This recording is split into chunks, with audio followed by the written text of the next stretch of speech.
बड़ी खबरों के बाद अब तक आपको वोटिंग को लेकर अपडेट दें। 12 राज्यों की 95 सीटों पर और दोपहर 3 बजे तक जो पोलिंग परसेंटेज है, उस पोलिंग परसेंटेज को लेकर जो जानकारी हम तक आ रही है वो हम आपको बताएंगे सिलसिलेवार तरीके से।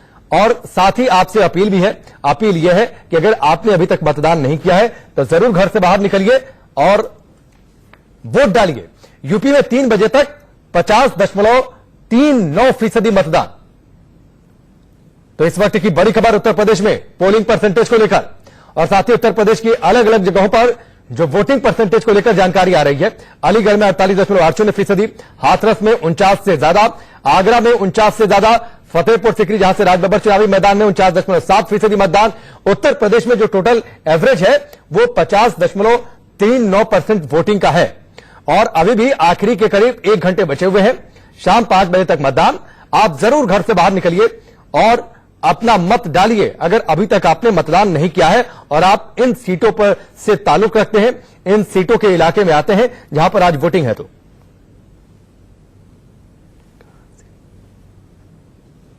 सब बता दो एक साथ, एक एक करके बताओ।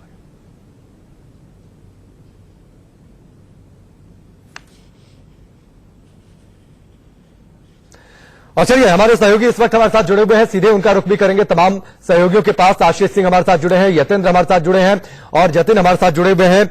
जतिन का मैं रुख करता हूं। जतिन, अमरोहा की सीट पर खासतौर पर नजरें भी हैं, क्या कुछ पोलिंग परसेंट को लेकर जानकारी, अभी तक के मतदान को लेकर जानकारी, सबसे पहले वो बताइए।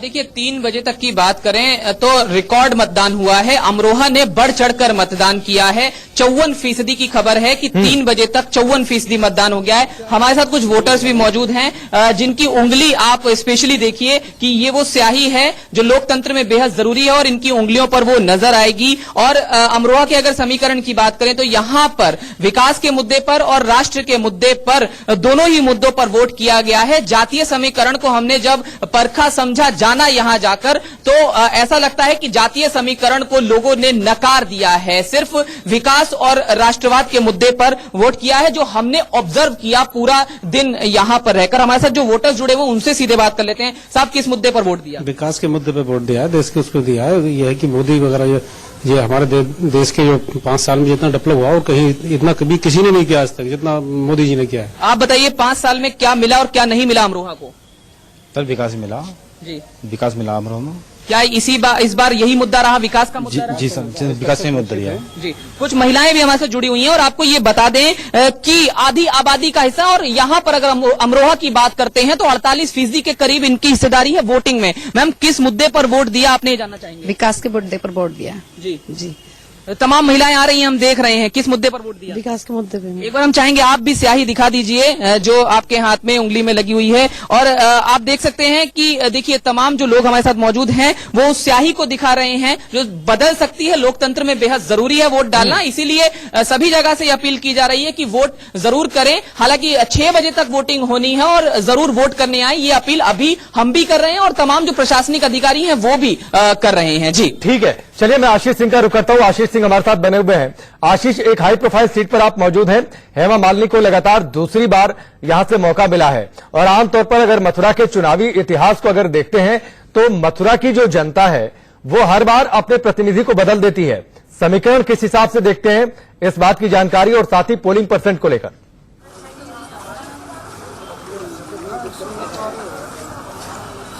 काफी टाइट कॉन्टेस्ट हो रहा है यहाँ।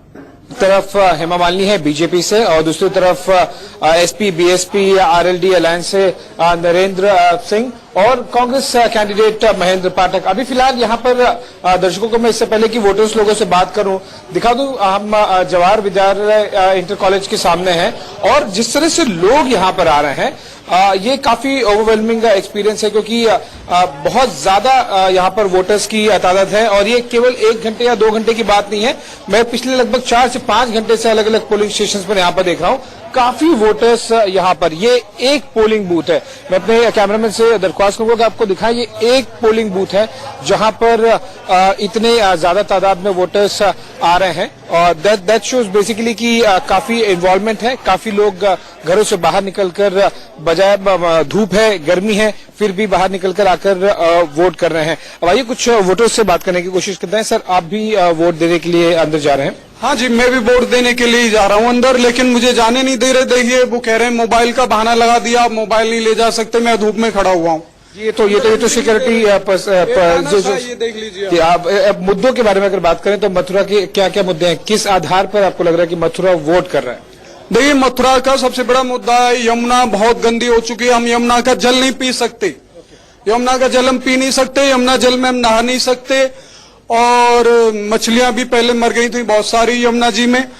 यमुना शुद्धिकरण और जो है ये यहाँ पर सफाई आप देख लीजिए, रोड्स टूटी फूटी है, उनको बनवाया जाए।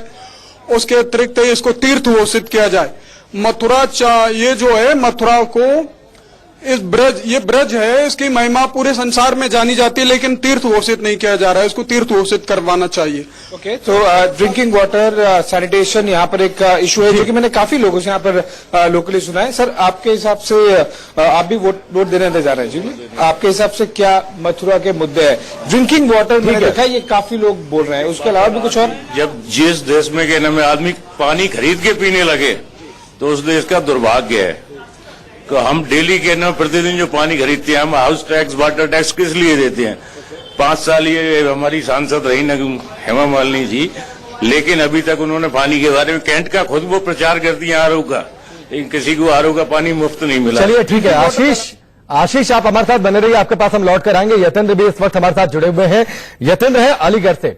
यतेंद्र, तालों का शहर, त्रिकोणीय मुकाबला, किसकी किस्मत का ताला खुलने वाला है, और साथ ही पोलिंग परसेंट को लेकर जानकारी? देखिए, बिल्कुल राकेश, अलीगढ़ लोकसभा क्षेत्र में सुबह से देख रहे थे, लेकिन अब हम हाथरस लोकसभा क्षेत्र में अगर हाथरस लोकसभा क्षेत्र की बात करें तो बीजेपी का कब्जा काफी बार से यहां पर रहा है, और पिछली बार जो मौजूदा सांसद थे, इस बार उनका टिकट काटा गया, उनकी जगह नए प्रत्याशी पर जो बीजेपी के विधायक है इंगलास विधानसभा क्षेत्र से, उनके ऊपर दाव आजमाया है राजवीर दिलेर। मेरे साथ यहाँ पर तमाम वोटर है जो अपने वोट का प्रयोग करके आए हैं। मैं उनसे ही बात करता हूँ कि क्या जब आपने वोट डाला होगा तो किन मुद्दों पर डाला, क्या मुद्दे आपके जहन में रहे? मैं जनपद हाथरस का बहुजन समाज पार्टी का जिलाध्यक्ष हूँ। इस नाते में बताना चाहूंगा कि भारतीय जनता पार्टी ने 5 साल के कार्यकाल में जन विरोधी कार्य किया है। कोई भी आम जनता उनसे संतुष्ट नहीं है। उनका हर एक किया हुआ वादा, कोई वादा पूरा नहीं हुआ। आज जनता ने भाजपा को देश की सरकार से हटाने के उद्देश्य से एक मत एक राय होकर के लोकसभा क्षेत्र हाथरस में वोटों की बंपर वर्षा की है। जो गठबंधन के प्रत्याशी रामजी चौहान भारी मतों के आधार पर, भारी मतों के लगता है कि विकास देखिए, अगर एकदम विकास की बात करें तो बिल्कुल, अगर देश में इस वक्त कोई पार्टी है जो विकास कर सकती है, जो व्यक्तिगत चीजों से ऊपर उठकर देश के विकास के बारे में सोच सकती है, तो वो केवल भाजपा है और कोई भी पार्टी नहीं है जो आम आदमी से लेकर किसान और जवान सबके विषय में बराबर सोचती है। एक मोदी जी हैं जो इस देश को आगे बढ़ाकर ले जा सकते हैं। बिल्कुल विकास के कार्य हुए। अभी जो हमारे जो मित्र थे जो जिस बात को कह रहे थे कि क्षेत्र में बिल्कुल भी विकास के कार्य नहीं हुए, मोदी जी के आने के बाद जो एक लोगों की सोच बदली है, वो सबसे बड़ा विकास का कार्य हुआ नहीं है। मैं इस उद्देश्य से वोट डालने, हमारा क्षेत्र आलू का क्षेत्र है, और सरकार ने जब नोटबंदी की तो आलू का रेट उस समय 800 रुपए पैकेट था, और नोटबंदी होते ही किसान आलू का रेट हो गया 200 रुपए पैकेट। किसान बिल्कुल भुखमरी के कगार पर चला गया।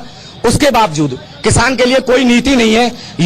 डीएपी का बोरा जिसकी कीमतें बढ़ा दी गई, किसान परेशान हो गए। किसान परेशान हो गए। इस वजह से क्या मुद्दे आपके पास हैं जिनके आधार पर आप वोट का यूज किया आपने? नहीं, मोदी सरकार ने मतलब अब तक के शासनकाल में सबसे ज्यादा काम जो किया है वो मोदी सरकार ने किया है। ना तो कांग्रेस ने कुछ किया, ना बसपा ने कुछ किया, और अब तो साइकिल वाले भी हैं तो ये भी कुछ इन्होंने क्या किया? ये इन्होंने केवल जातिवाद को बढ़ावा दिया, इन्होंने कुछ नहीं किया। और देश हित के मुद्दे पर इन्होंने कहाँ किया? इन्होंने पुलवामा पे अटैक हुआ, इन्होंने कहा कि नहीं साहब हमें सबूत दो, मतलब सबूत मांग रहे हैं हमसे, मतलब मोदी से सबूत मांग रहे हैं। ठीक है राकेश, आप देख सकते हैं कि किस तरह से यहाँ पर मुद्दे हैं। एक मोदी समर्थक है तो दूसरे मोदी विरोधी भी हैं, उस आधार पर यहाँ पर वोट डाला जा रहा है। जी ठीक है, चलिए यतेंद्र, हाथरस में आप मौजूद थे, और दरअसल हाथरस में जो लड़ाई है वो दलितों के वोट को लेकर लड़ाई है।